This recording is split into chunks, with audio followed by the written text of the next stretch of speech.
तीन युवा पुरुष अंधेरे में इस परित्यक्त पुराने थिएटर में चुपके से घुस गए।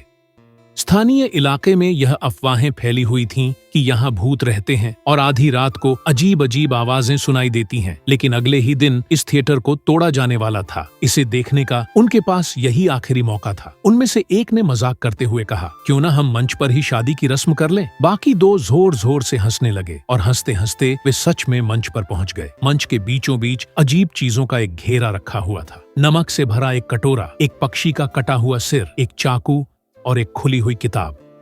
किताब में एक महिला की तस्वीर बनी हुई थी। इसी बीच छत के ऊपर से हल्की सी आवाज आई। वह किसी औरत के रोने जैसी लग रही थी। बाकी दो ने इस पर जरा भी ध्यान नहीं दिया और जिज्ञासा में आगे बढ़ते गए। सिर्फ तीसरा लड़का हिचक रहा था, कह रहा था कि यह जगह ठीक नहीं है, लेकिन उन दोनों ने उसे धक्का देते हुए कहा कि यह सब बस मजाक है, इतना गंभीर होने की कोई जरूरत नहीं। आखिरकार उसने आह भरी और उनके साथ मंच पर आ गया।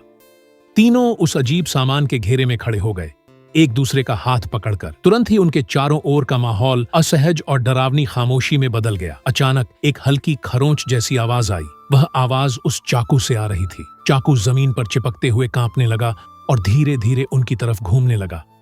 उसी पल घना कोहरा छा गया और जोरदार धमाके की आवाज आई। पूरा मंच अचानक ढह गया।